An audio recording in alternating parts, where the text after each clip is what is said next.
I did a review on this hair. If you want more details about it, please check out that other video, and then you'll be able to see, you know, all the details and everything like that. Definitely like and subscribe. If you new to the channel, welcome. I appreciate your support. I appreciate your view. This is my dream to do YouTube. I love YouTube. Anyway, girl, you off topic. So anyway, let's try this again. Welcome, YouTube. This is my sweet honey bunny baby, Kayori. And so anyway, I just wanted to talk about my birthing experience because this is my first child. And so when I was pregnant, y'all, I literally was obsessed with YouTube. Like, I was literally watching every birthing video I could. Like, I wasn't one of them people that's like, oh, I don't want to know, I'm scared, it's going to scare me. No, I want to know, I want to see. So that's what I did. I was watching C-section videos. I was watching birthing videos, especially with COVID. Like, y'all already know with COVID.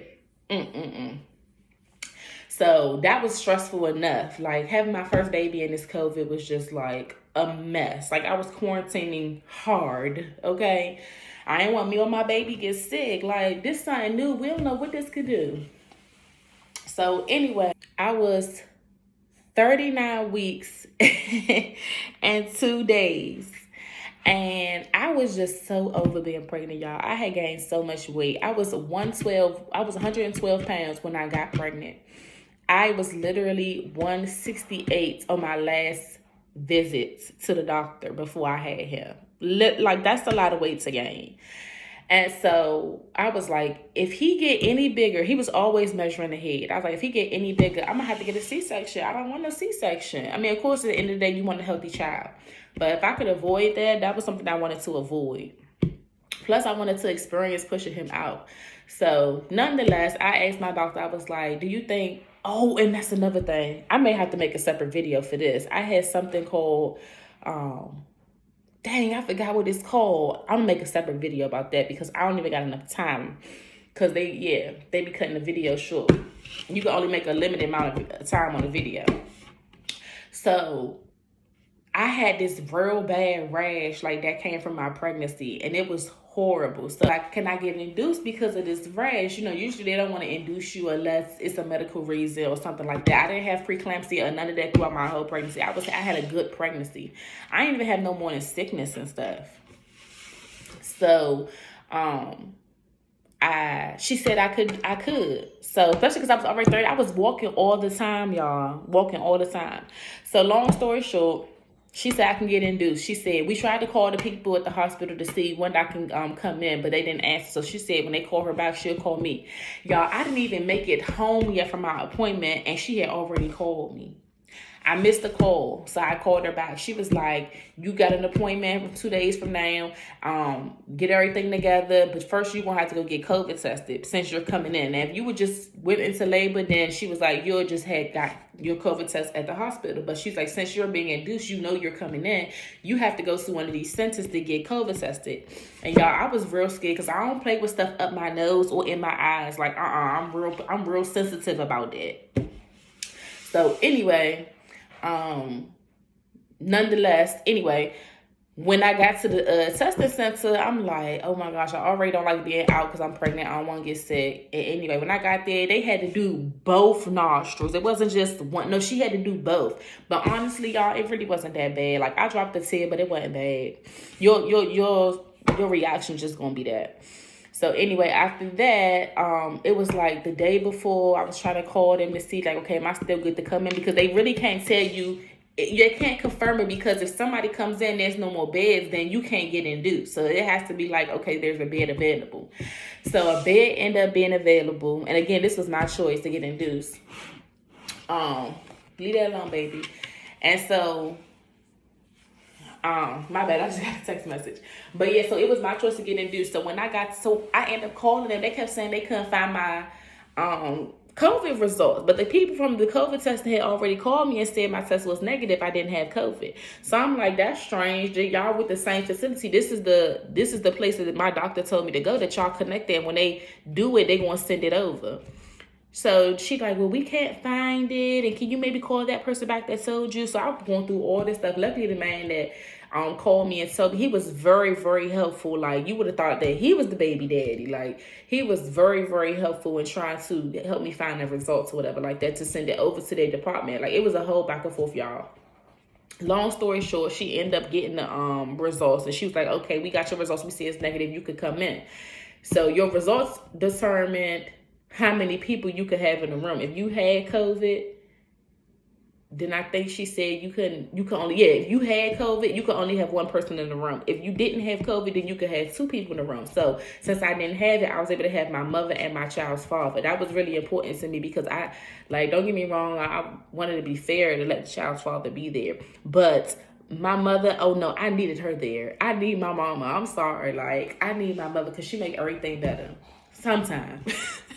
So anyway, got the call, got the okay. So I'm packing everything up like, okay, let's get ready to go. Y'all, when I tell y'all I had 3 suitcases, I was doing too much. I look back now, my mother and them was right. I did not need none of that stuff. I'm on Google, baby list, blah, blah, all this stuff. You don't need it. I'm telling you now, you don't need it. All that stuff you pack, you don't need it. All you need is your charger and maybe some little candy if they let you snack on it or something. I can't think of anything else I touched. All this stuff, I brought an iPad stand, all types of stuff. I didn't care about none of that stuff when I was in labor. What are you laughing about? I didn't care about none of that stuff. And so got there, because I'm jumping ahead, got there, and they were saying that, I can go ahead and check in. I had a real nice big room. I swear I wish I would have vlogged more. I do not know why I did not. I know why I didn't vlog, because I didn't care about that shit no more. So I was going through it a little bit. So when I got there, I changed immediately. I put the gown on that they got me because I had brought 2 gowns. I ain't put it on. I put these on. I'm trying to say you're going to be in a whole different mind state when you get there and stuff just start moving. So I put these on. I'm like, okay, I got a cute room. Oh, look at the baby thing. Now my baby going to be right there. I'm going to see my baby soon. And so once that happened, everything just was like, but it's so funny because my other friend, she was a month ahead of me and she had got induced, but she told me they gave her a pill and then just boom, 2 pushes, her baby was out. So I'm like, oh, okay, I want the pill. They like, oh, you can't get the pill because you already been having contractions. So that's another thing. I had already been having contractions since I was like 36 weeks, but I was only dilated 1 centimeter. Like, it wasn't really a big deal. So because I had already been having contractions, I couldn't get the pill. So I had to end up getting the balloon. Y'all, when I tell y'all,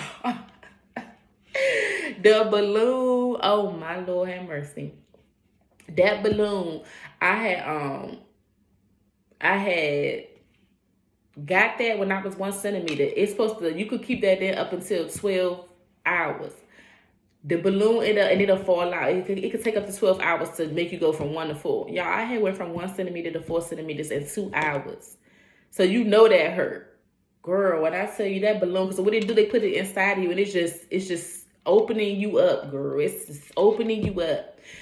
That was the bad part, but I wasn't in there acting crazy though, because my mother, she'll leave like, you're not about to be here acting crazy. I'm gonna go. So I ain't want my mother to go. So I was acting real calm. I was just breathing. I was just like, whole time it really just felt like real bad menstrual cramps. And so luckily, because I already used to have real bad menstrual cramps, I kind of could breathe through it. It hurt though, but I wasn't in there like, like that was another thing that was scaring me too, because like I was in labor for 3 days and people that was having their babies next door to me, so they was acting crazy, like, get this baby out of me, like acting crazy. So I'm getting scared now, like, hold on,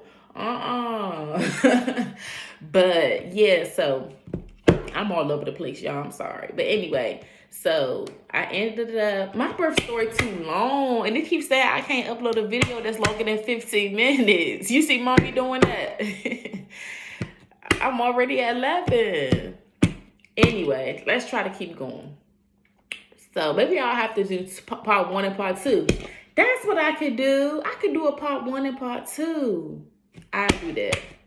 So I don't gotta rush. So part 1. Part 1. So, let's get back to where we was at. So once I found out I couldn't get the pill, I had to get the ball. I had to get the balloon. That took 2 hours, and I was like, okay, I'm going somewhere. I ain't gonna be in labor long. I'm already at 4 centimeters. Once they took that balloon out, oh my gosh, I was a totally different person. Like, I was good to go. I was good. I was straight. I ain't was in no more pain. They was like, my child father was like, you was completely different once they took that balloon out. So once that happened, they was like, okay, we're gonna give you some Pitocin so you can start, we could speed things up. Now, I was a little worried because, like I said, a lot of the vlogs that I had seen, once they got Pitocin, they contractions got real bad. And I was like, I don't know if I'm built for that pain. So I was like, even though I'm not in no pain right now, because for some reason I could deal with my own contractions on my own. Like, they wasn't bad to me. Excuse me. They wasn't bad to me. So I was just like, I was like I said, from the vlogs, that Pitocin, you gonna need the epidural. So even though I wasn't in any pain, I was like, let me just go ahead and get the epidural. Got the epidural. Now, I never heard anybody say epidural hurt. I think that's because the pain of being contractions is worse than probably the epidural.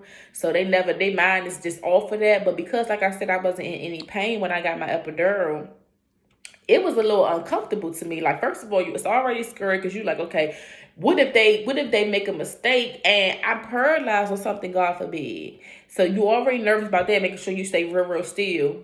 And then, like I said, you pregnant, so it's uncomfortable being hunched over like that. Now, to me, it hurt when they was putting that needle in my back. I'm gonna try to insert a picture so y'all can see, because they let my mother stay in there. I seen on a lot of vlogs, they was like, you gotta leave and stuff like that. But for me, they didn't say I had to go. I mean, my mother had to go. So my mother stayed in there while they did it. She had like stopped the pic. But yeah, so once that happened, I got my epidural. For some reason, it wasn't taken. So literally, it was only it was only doing half of my body. Because they do a test on you. Like, they'll do a test like, okay, they'll run the alcohol pad across your forehead. You feel how that feel. That's regular. It feel wet because your forehead not numb. And then they'll do it on my leg. On my left leg, on my right leg, I couldn't feel it. It would feel like, it feel dry. That's a good way to explain it. It would feel dry. On my left leg, it would feel wet. Which means like how I felt in my forehead. Like, it's not numb. I feel that. So for some reason, half of my body would only get numb. My epidural was not working. I can tell you for sure it wasn't working, because everybody else that I talked to, they was like, they couldn't feel their catheter. They couldn't walk. They didn't know when to push. And I knew all of that. I felt my catheter, the thing they put in you once you get your epidural, because you can't be, once you get that epidural, they're not going to let you get up no more. So they got to put the catheter in you so you could pee in the bed and all that stuff like that. That was the most annoying part too while I was there. Because since I wasn't getting numb down there, I could feel that catheter, and it was very uncomfortable. One, because your mind is grown up. You don't feel comfortable peeing on yourself. Two, I could feel it inside me. It was uncomfortable as hell. So that's how I knew I wasn't numb for real, because I'm like, why can I feel this? I'm going to cut the video right here, though, because it's about to hit the 15-minute mark. And like I said, YouTube, when you start out, it don't let you go past that.